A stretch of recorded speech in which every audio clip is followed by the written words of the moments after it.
You can call me by my name, if you dare. Emotional goal, establish intrigue, slow building respect, and the first flicker of tension, not because of what is done, but because of what is allowed to almost happen. Narrative focus, the moment before everything changes, their dynamic, their awareness of each other, and the narrator's internal shift. It began in the same quiet way most turning points do, with nothing loud, nothing dramatic, nothing anyone else would notice. Just a single sentence, delivered so softly it felt like it slid beneath my ribs instead of entering my ears. We were standing in the hallway outside her door. She had just returned from a late evening work event, still in a charcoal dress that carried the faint clean scent of expensive perfume and winter air. I had been bringing up a bag of deliveries for her, a gesture I never thought twice about until tonight. She unlocked her door, paused halfway in, then turned back to me instead of just thanking me as usual. Something unreadable softened in her face, not flirtation, not playfulness, but something closer to permission. A doorway being opened on purpose. When we're alone, she said quietly, you don't have to keep calling me ma'am. You can call me by my name, if you dare. She didn't smile. She didn't wink.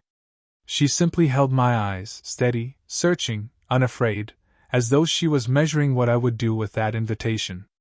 For a second I just stood there, still holding the delivery bag in my hand like an idiot, trying to pretend my pulse hadn't jumped.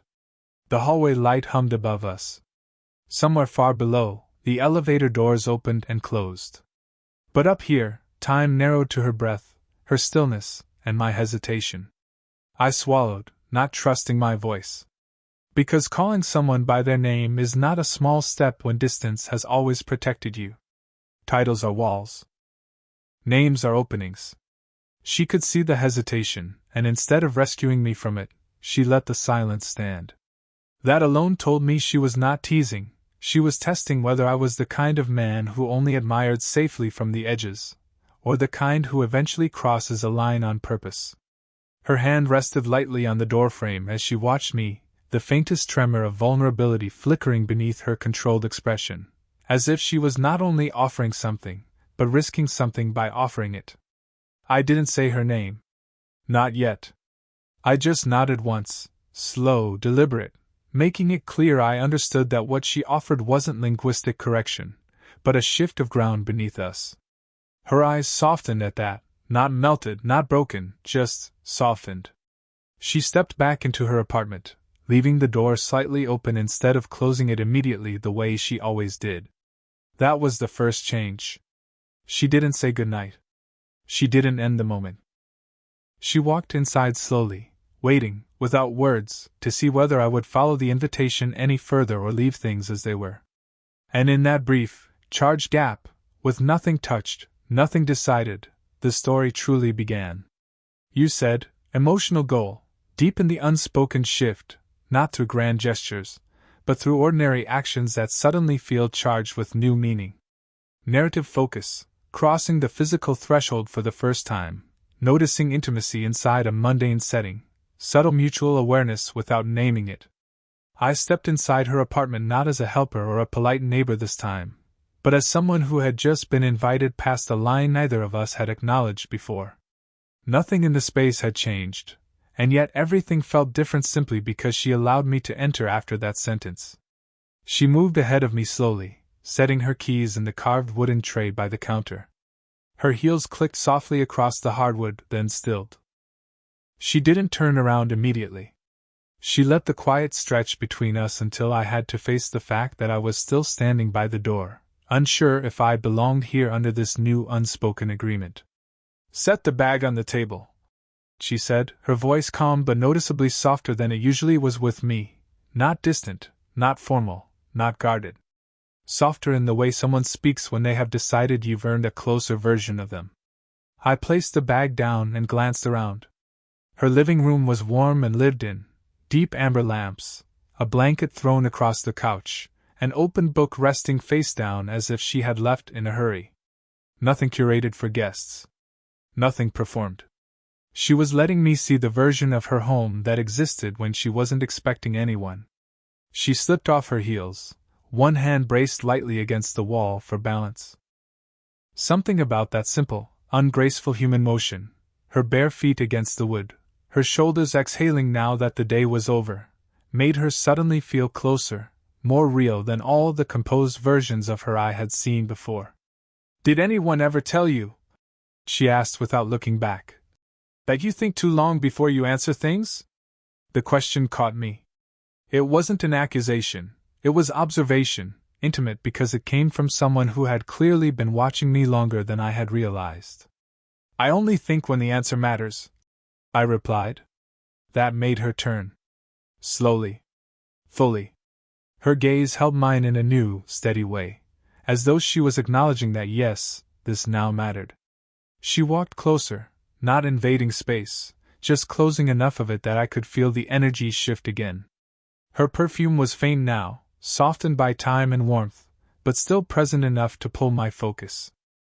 "And does this," she paused, gesturing lightly between us without touching, "feel like something that matters to you?" I didn't answer immediately, not out of indecision, but because truth deserves silence before it's spoken. My chest rose once, deep, controlled. "It does," I said quietly.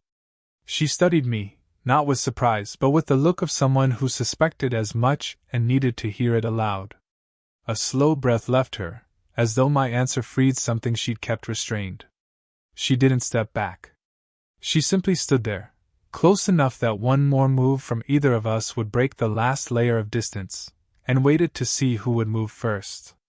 Emotional goal, move from charged silence to emotional honesty, not about romance, but about life, responsibility, and why both of them hesitate. Narrative focus, she reveals a guarded part of herself. He chooses to stay present instead of retreating. Intimacy grows through listening, not touch. She was the one who moved first, but not toward me. She turned away and crossed to the sofa, lowering herself with a quiet exhale, as though whatever she was about to say required her to be seated. She didn't gesture for me to sit, but she also didn't tell me to leave. The choice was mine, and maybe that was the point. I sat in the armchair across from her, not too close, not too distant. We faced each other in the glow of the single lamp, the rest of the apartment falling into soft shadow. Her posture was composed, but not defended. Her hands were clasped loosely in her lap, fingers gently twisting the thin ring on her right hand, a small unconscious habit that revealed nerves she would never verbally admit. "You know what the problem is with invitations," she said finally, her voice lower and steadier now. "People accept them for the wrong reasons, and regret it later." She wasn't talking about dinner or friendship. She was talking about this, about the shift neither of us intended but both of us now had to navigate without pretending otherwise. "I don't accept things lightly," I said. "That's what worries me," she replied. "It means if you step into something you mean it. And people who mean things are the ones who can actually get hurt." There was a flicker of something in her eyes, not fear, exactly, but recognition. The recognition of having been on the losing side of sincerity before. She didn't owe me any explanation. She could have kept walls high and left the conversation at implications. Instead, she looked straight at me and chose vulnerability with deliberate precision. "I have a life with structure," she said quietly. "People rely on me. I don't make impulsive decisions. And I don't entertain." Her eyes held mine a beat longer.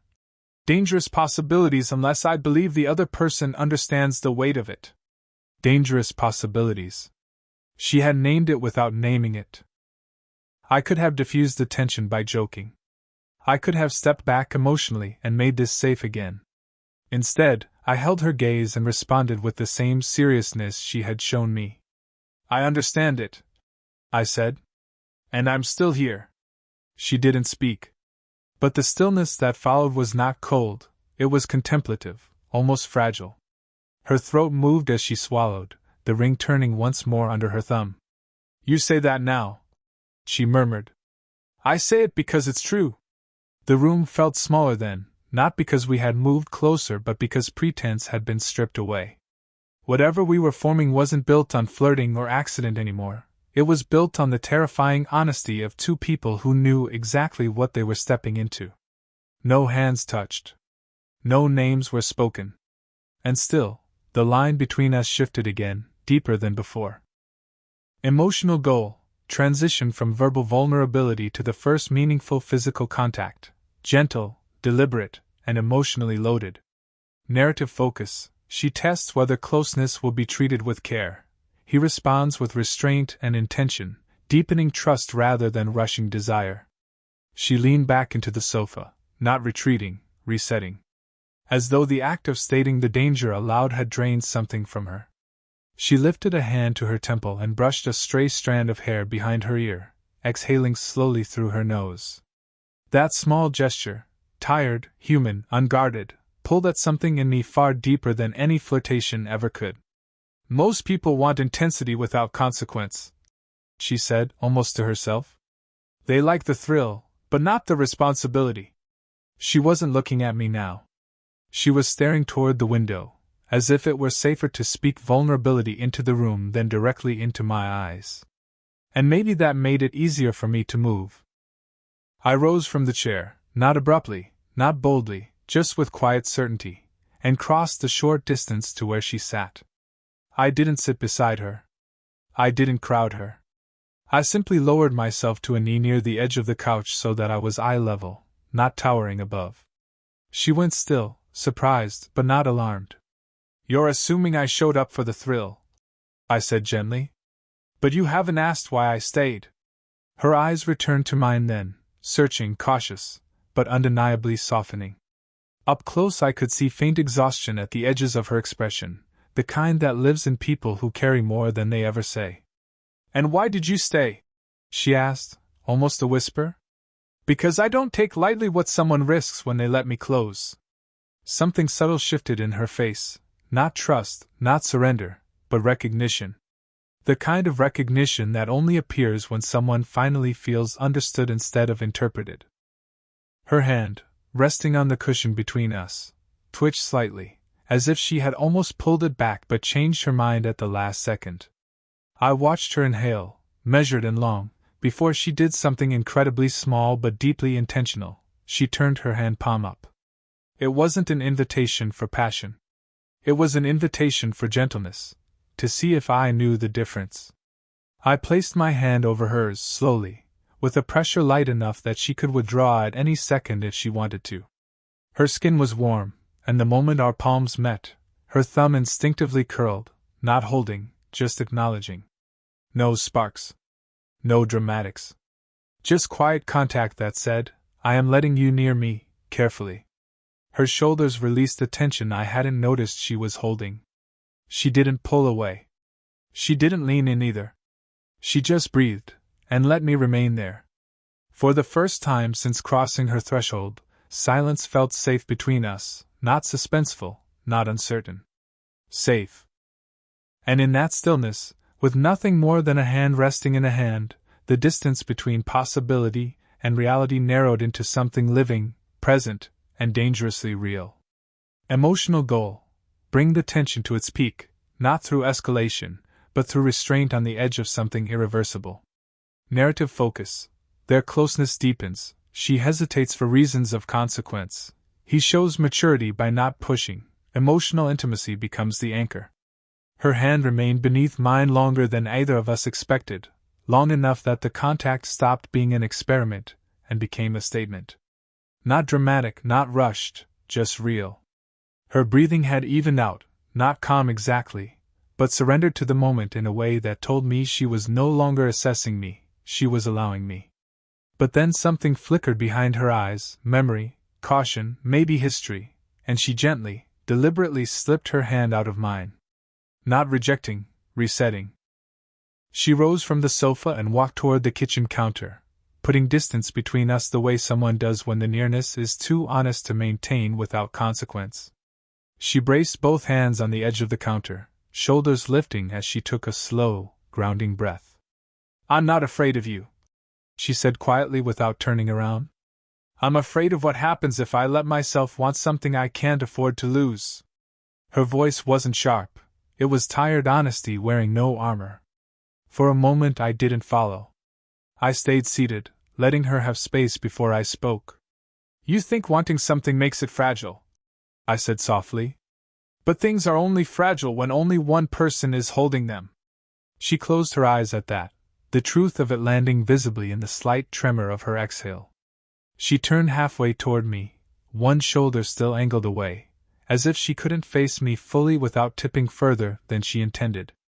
What if you change your mind? She asked. Not cynicism, fear. Not about me, but about life's pattern of abandonment. What if I don't? I countered. She gave a short, quiet laugh, not amused, but wounded by how much she wanted to believe that answer. Her hand came up to her chest, not dramatically, just resting there like someone steadying herself from the inside. I stood then, slowly, crossing the room but stopping a full step behind her so she wouldn't feel cornered. I spoke from that distance, close enough to be felt, far enough to be respectful. I won't ask you for anything, I said. Not permission, not definition, not commitment. I'll only ask one thing: don't push me away just because the possibility scares you. She turned then, fully, and for the first time her expression wasn't guarded or measured.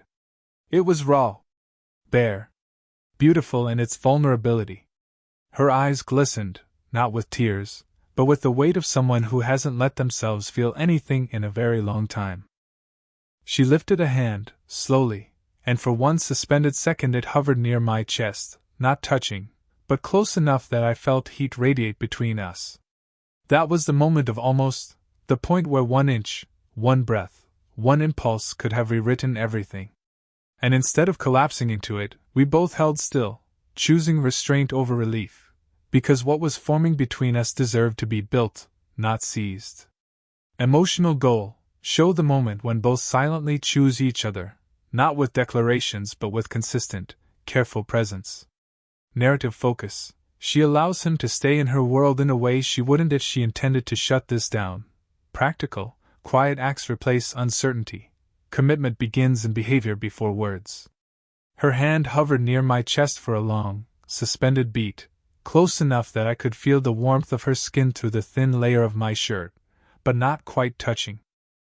It was the most honest hesitation I had ever witnessed, desire held back not out of disinterest, but out of reverence for what it could cost her. Then, with a slow exhale, she lowered her hand. Not away from me, not retreating. She set it gently on the counter beside us, grounding herself before she spoke. Sit, she said quietly, nodding toward the small breakfast table by the window. It wasn't a dismissal. It was something else entirely, an invitation to remain, to exist inside her space not as an intruder but as someone she was choosing to let stay. I sat. She joined me across the table after a moment, bringing 2 glasses of water. No wine, no soft music, nothing romantic in form, but the intimacy was deeper than anything a stage gesture could have achieved. Real life, unpolished, shared. She wrapped both hands around her glass before speaking again. People enter my life all the time, she said. They leave just as easily. I don't have room for experiments. I'm not an experiment, I answered steady. You know that. Her eyes lifted slowly, meeting mine, not defiant, not seeking reassurance, simply honest. I want to believe that. You already do, I said. Otherwise I wouldn't be here. She didn't deny it. That alone was confirmation. She leaned back in her chair, studying me not like someone doubting, but like someone accepting something she can no longer pretend isn't true.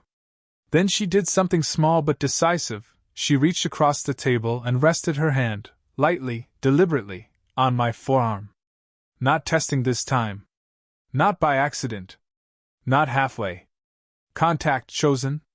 Her thumb brushed once, a slow, almost unconscious stroke, and she didn't pull back. The gesture said more clearly than any spoken yes, I am no longer resisting this. But she followed it with a truth she needed to anchor us both. If I let this continue, she murmured, I need to know you won't disappear the moment it becomes real. I won't, I said, and it wasn't a promise born of impulse. It was simple, factual certainty. She watched me for another long moment, looking not at my face but at the steadiness underneath it, testing whether my calm held or cracked. When she found no flicker of hesitation, she drew a long, quiet breath, the kind people take when they finally stop fighting themselves. "Then don't go," she said. Not dramatic. Not desperate. Just truth. Not a confession. Not a label. But a decision, made in behavior, not language, that changed everything that would follow. Emotional goal: resolve the story with warmth, emotional satisfaction, and the sense of a slow burn romance finally grounded in mutual trust and choice. Narrative focus: their connection solidifies through calm, intimate gestures. The tension softens into comfort and steady affection. Story ends with promise, not fanfare. The night had grown quieter than I realized, the soft glow from the table lamp spilling amber light across the small apartment. Outside, the city hummed with its usual pulse, but inside, time had contracted, slowed, and finally settled. She sat across from me, hands wrapped loosely around her glass of water, thumb tracing tiny circles against the glass. Her gaze found mine, steady, calm, not testing anymore, not questioning. She had stopped measuring me against the past, against fear. She was simply present. "I'm glad you didn't leave," she said quietly, her voice almost a whisper, an intimate sound that seemed meant only for me. There was no grand declaration here, no climactic revelation, just honesty born from shared moments, quiet and deliberate. "I'm not going anywhere," I replied. My words carried neither bravado nor ceremony, just truth. And for the first time, I felt that saying it was enough. She smiled then, slow, soft, without artifice. It wasn't the kind of smile that turns heads, it was the kind that turns hearts. She leaned forward, resting her forearms lightly on the table, and the subtle warmth of her presence drew me closer without her moving an inch. Her eyes flicked down at my hand, then up again. There was a silent acknowledgement, a tiny offering of trust. I reached across the table, careful, deliberate. Our hands met, palm to palm, fingers brushing lightly as if testing the waters of this new, fragile intimacy. Her grip was neither hesitant nor firm, perfectly balanced, echoing the way she had allowed me into her life, thoughtfully, with caution, but fully. "You don't have to speak," she murmured, her voice low, almost lost in the quiet of the room. "Just stay." So I stayed. The weight of the world outside receded, leaving only this room, this table, and the gentle tether that had formed between us. Time felt expansive now, yet intimate, as if the seconds themselves were giving us the space to breathe into what we had just begun. We didn't hold each other yet. We didn't need to. Just the nearness, the shared presence, the careful, chosen contact was enough to seal what words could not yet define. A slow, steady heartbeat of something that had been waiting, beneath caution, beneath hesitation, beneath the fear of wanting too much too soon. And as she finally leaned back in her chair, releasing a soft, contented breath, I realized the story wasn't in what had happened, it was in what we were willing to do next, quietly, carefully, together. Nothing rushed, nothing forced, only the patient unfolding of two lives, now aware of each other in ways that could no longer be undone. Her eyes lingered on mine once more. There was no question there. Just presence. Just choice. Just trust. In that moment, I understood, beginnings are quiet. They do not need fireworks.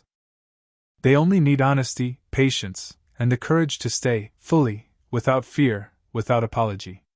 And in the gentle glow of her apartment, with fingers lightly touching and hearts aligned quietly beneath the tension that had drawn us together, our story, slow, intentional, and beautifully ours, began.